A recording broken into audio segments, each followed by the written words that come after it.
but subliminally, there was this other force that was completely outside of the relationship that was telling us, like, you guys are so fun and happy together, and that's how it should be, right?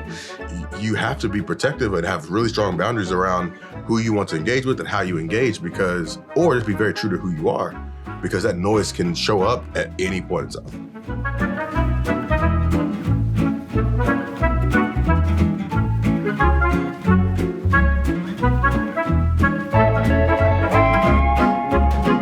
Lesson 10. Turning down the noise.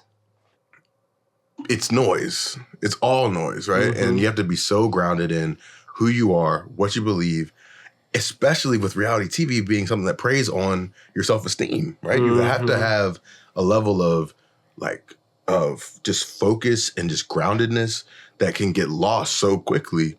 And I'm interested in hearing from you, like what do you do to be able to like stay grounded and like be able to block out all the extra stuff? Yeah, well.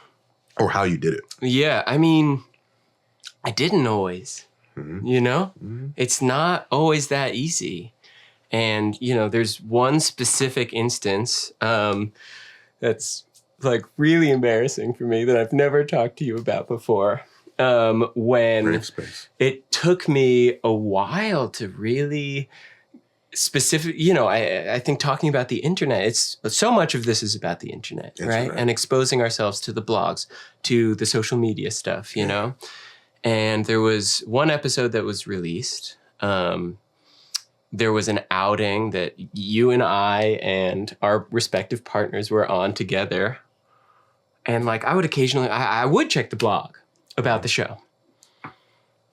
And there was this still image that was, put out a bunch of times. And it was of all of us. But I, in the background, very clearly, this like happened over the course of like a 3-second take, very short take. But it's very clear in this take that I am aroused. I have a boner. What? And I'm like seeing these like blogs, and I'm like, oh man, like they're getting like hundreds of like comments, like what is going on with this guy? And I'm like, I'm freaking out. And I'm like, no, there's no way that was the case. There's no way that's true. And I'm like, I put on the same shorts. And I'm like, okay, I must have had like my cell phone, my keys, and that must be how I was bulging. And I'm like going over this for like 20 to 30 minutes trying to figure out. And eventually I'm like, no, I had a boner. And man, that stuff stayed with me. That stuff lingered with me. That's funny. For like 2 weeks. And I was like, oh man, I hope Miles and Karen, they probably saw this. I don't know. Should I let them know that this had nothing to do with them? No. You know, I was like, I was freaking out about this very stupid thing. But somehow it really cut to my core. And it took a while for me to like come to terms with the fact that like, who cares? None of this matters. It's totally out of my control. And I had no idea, and I was there with you. Right? And I've known you for this long. Yeah. Still had no clue. Yeah, well, yeah, I didn't tell you. Yeah, but like somebody on the internet cares. Yeah. Or cared. Yeah, and also, I imagine you check like these Reddit blogs too. I did. I haven't in a long time. Yeah. So there was a solid chance that you saw it and scrolled through it, you know, and just like didn't mind it. But like there was that monologue in the back of my head that was like, Miles and Karen saw this and this is really bad. I learned really quickly that there's nothing helpful on a blog. Yeah, that's true. Very quickly. Like there's nothing that serves you. Mm-hmm. Lipstick Alley is a blog. I've never heard of that one. I hadn't either. But this person who knew me in grad school wrote this like scathing, long, and I'll tell you how I know it was her. Scathing, long, like monologue about how Miles isn't who you think he is, and this is what he does, and this is what he doesn't do, and this, and that. All untrue. Mm-hmm. And I'm like, I read it, and I'm like, what? And I find out from her, she says, hey, I just wanted to take a second to apologize for, I said something on a blog post and it's gotten blown up bigger than I expected it to. I think it'd be great if we get on your Instagram live and I set the record straight. And I was like, no, I'm not allowing you to have a platform after you lied about me. No, I'm just going to let them believe what they want to believe. And I'm never talking to you again because you legitimately said something or said multiple things about my character that were not true for your benefit. Yeah. Right? Yeah. But Lipstick Alley is like anti-Miles. Interesting. They don't like me at all on Lipstick Alley. Don't know why. Don't know what I did. Don't know. And that's separate from your friend or your ex-friends or ex-acquaintances blog.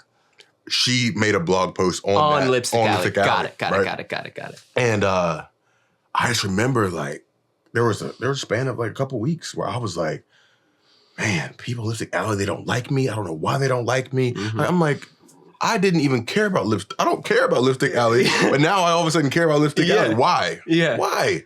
You know? And like how many people in your life who you're interacting with on a day-to-day basis do care about Lipstick Alley? Nobody. Right? And it's just so fascinating how you can get wrapped up in it, you know? And I think just pride is such a strong like thing, you know? And trying to like let go of that is a process, you know? And really learning like, hey, why am I holding on to this so much? Why does this matter to me so much?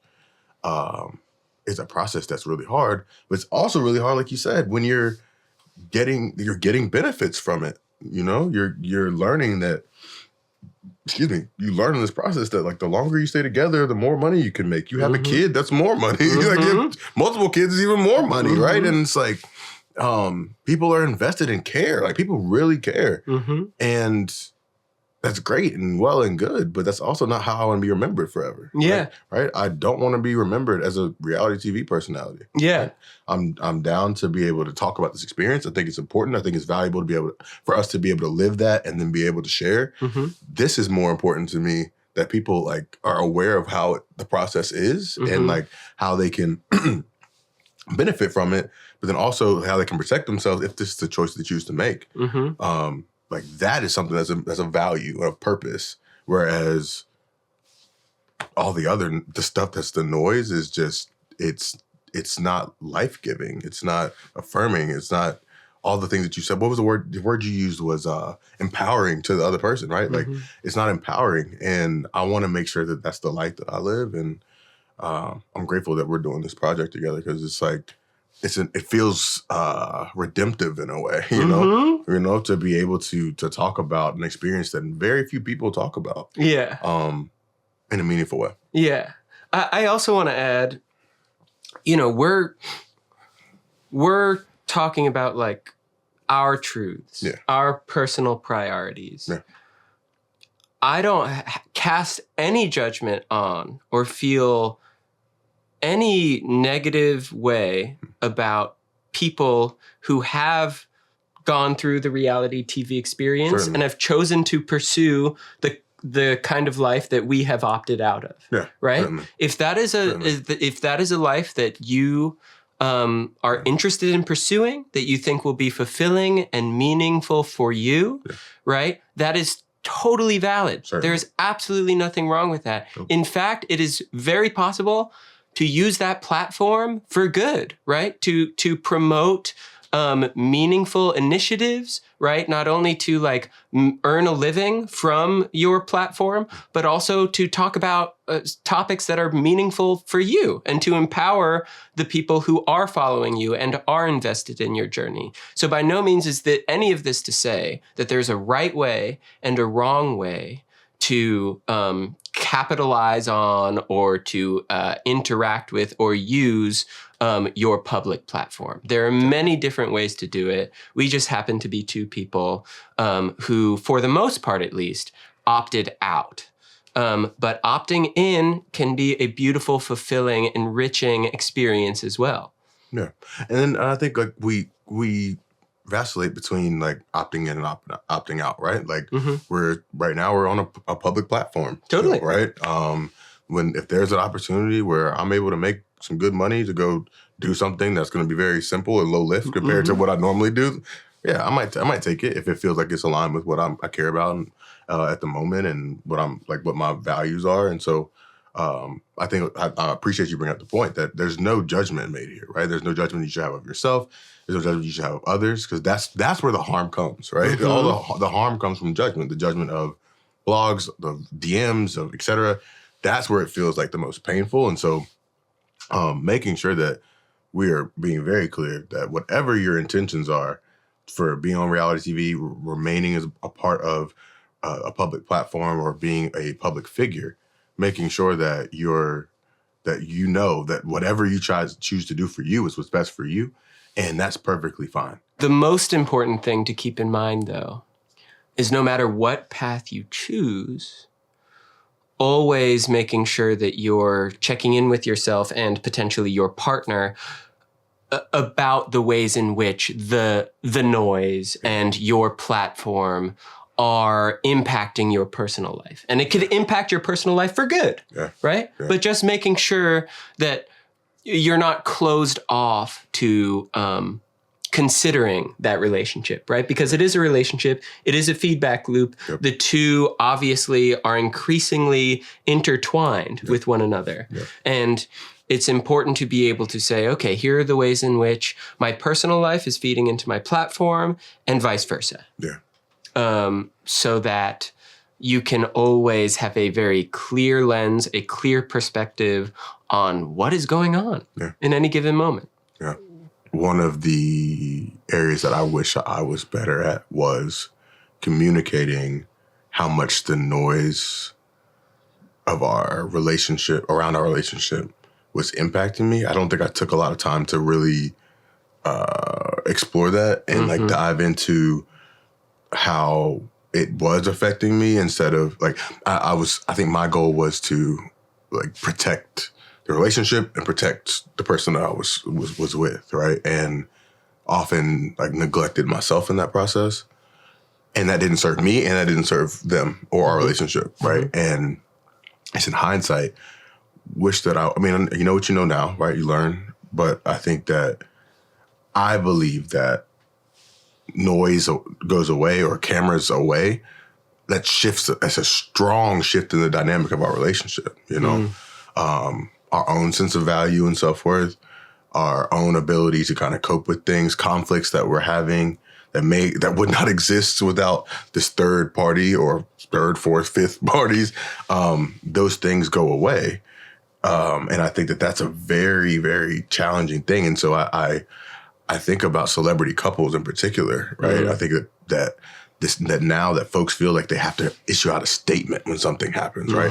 Like I owe this thing to these people, or because they were a part of my life at some point in life, I need to give them something else. That pressure is nothing but noise. It's nothing but noise.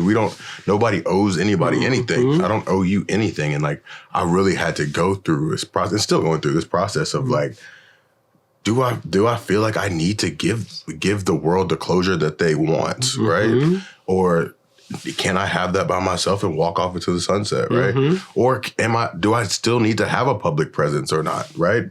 What does that public presence need to look like? If I do want to have a public presence, what is that? Can it shift, right? Like there's so much that changes, especially when you're in a reality TV show that is founded on like a relationship. And that's challenging, man. That's really a really, really hard thing to kind of reinvent yourself in the eyes of the public as someone that's separate from what they knew you always to be a part of. And then also the last thing, this is random. I think about like social media in particular. When recently I started posting more content that had nothing to do with my relationship, nothing to do with the show, was about like what I care about. Mm-hmm. And I realized that there were like, I lost like a lot of followers, right? Mm-hmm. And I realized that I felt a way about that, right? And I was like, why the heck do I care that all these people aren't following me anymore? These people on a freaking platform on the internet are not following me anymore. And I went to, and it's also because I'm not surrounded by people that I'm not working for or in service of. I'm typically like with students, I'm with staff members, I'm with families. And so there's also already a pressure and demand on me and my time and my energy and what I can do for you. And so for me to be able to escape to another world sometimes is like fun for me. But then I get to that space and I'm like, oh, they don't rock with me there either. Like, this is a hard space to live in. And so surrounding myself, and I think it's important for you to surround yourself with the people who actually genuinely care about you in real life, going back to like just who your village is and like who are the people that are holding you accountable to your intentions from the beginning, because those are the people who genuinely know who you are. Those are the people who get more than just a sliver of your life. In the grand scheme of your life, like a relationship, the show, like that experience was a very small part or very small section. And not that it wasn't important or significant. Yeah. It was a very small part of the myriad of people, a myriad of things that you are or make up who you are, you know?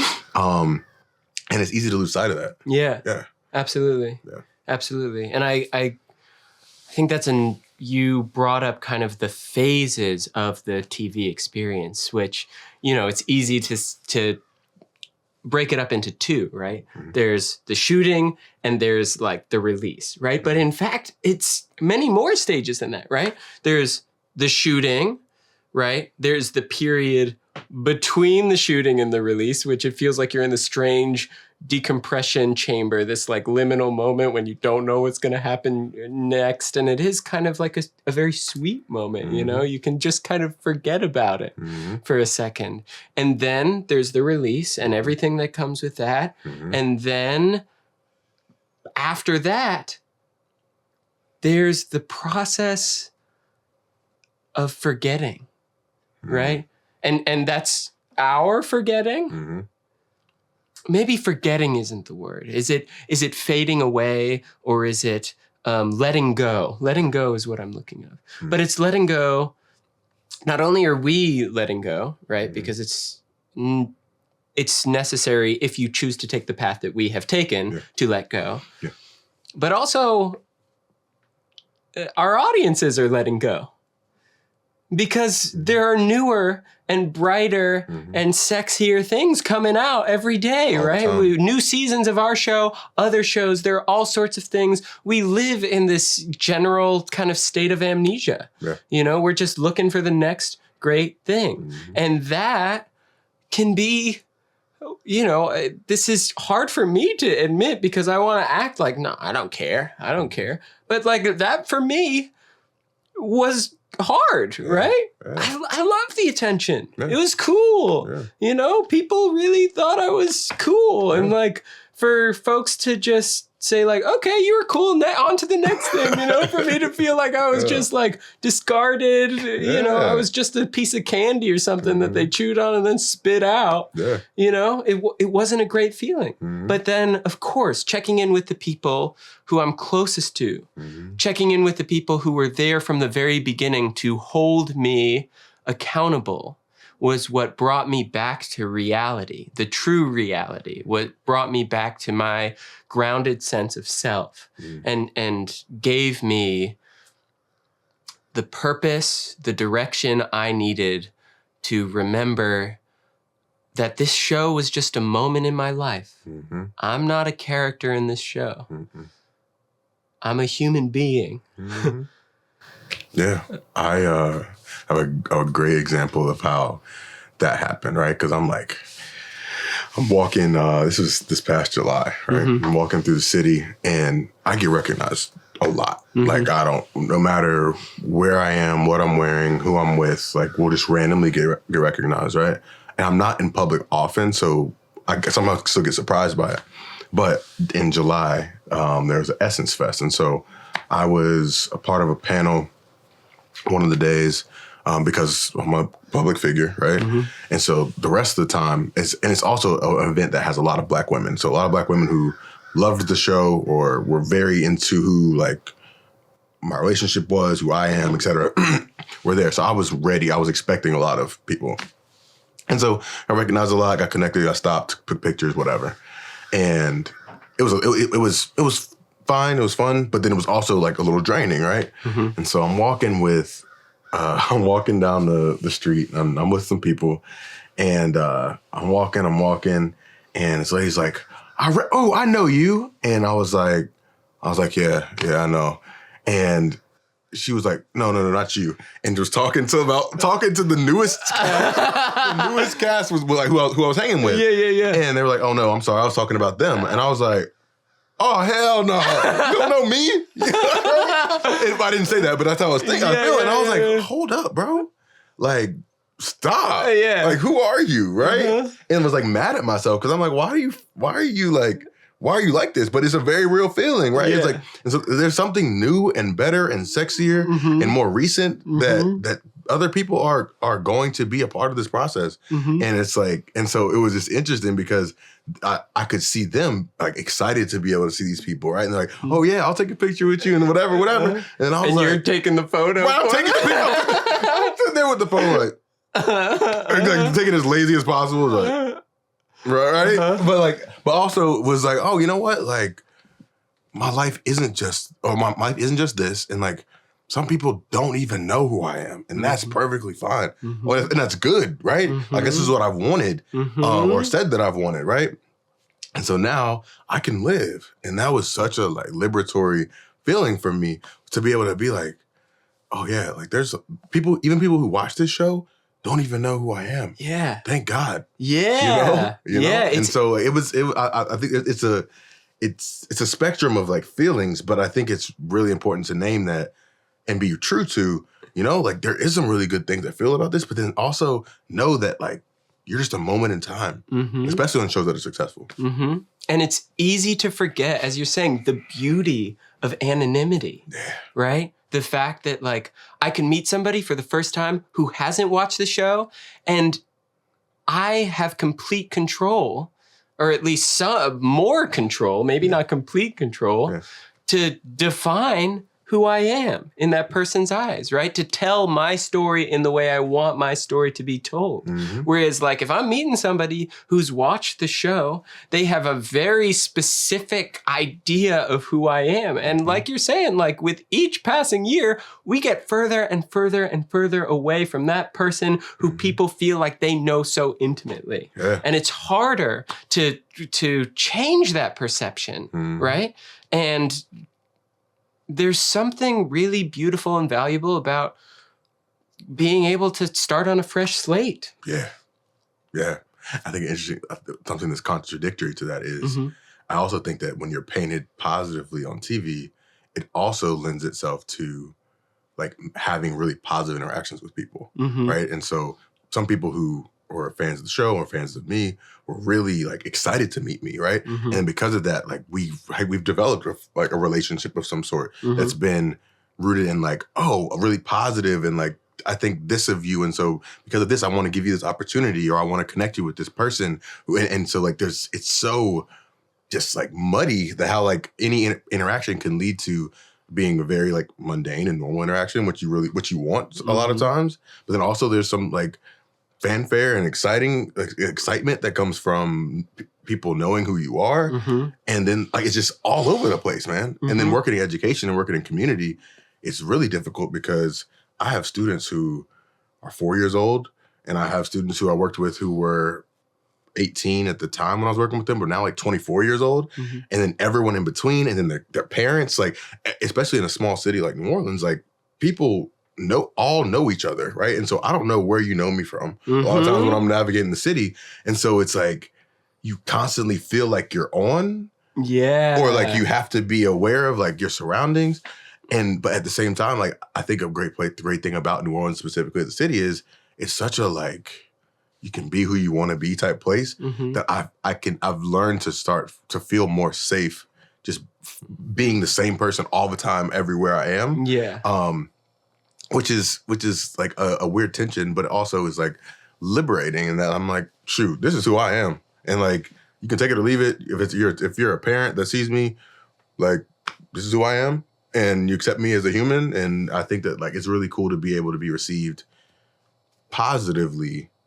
It's really cool to be able to be secure and grounded in who you are in every space, and know that like, whether it's from the show or it's from anything else, that people's opinion of you doesn't really matter. Yeah, I don't think I've ever had the permission to feel that way until like now. And so that's a really exciting thing for me in my growth of my journey. Yeah. And that's, getting a positive edit and being adored, like, definitely preferable to the alternative. Yeah. But still comes with so much complication. Yeah. A question I have, because we were going to talk about this debate. Yeah. I think it's important. Yeah.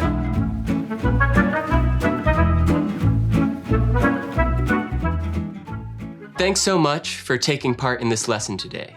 We hope that the ideas we shared were helpful to you. If you enjoyed the content, please like this video, subscribe to our channel, and share it with people who you think this content could be useful for. We're looking forward to sharing more lessons with you in the future, talking more about our own experience, and hopefully giving you what you need to navigate the experience of being on a reality TV show.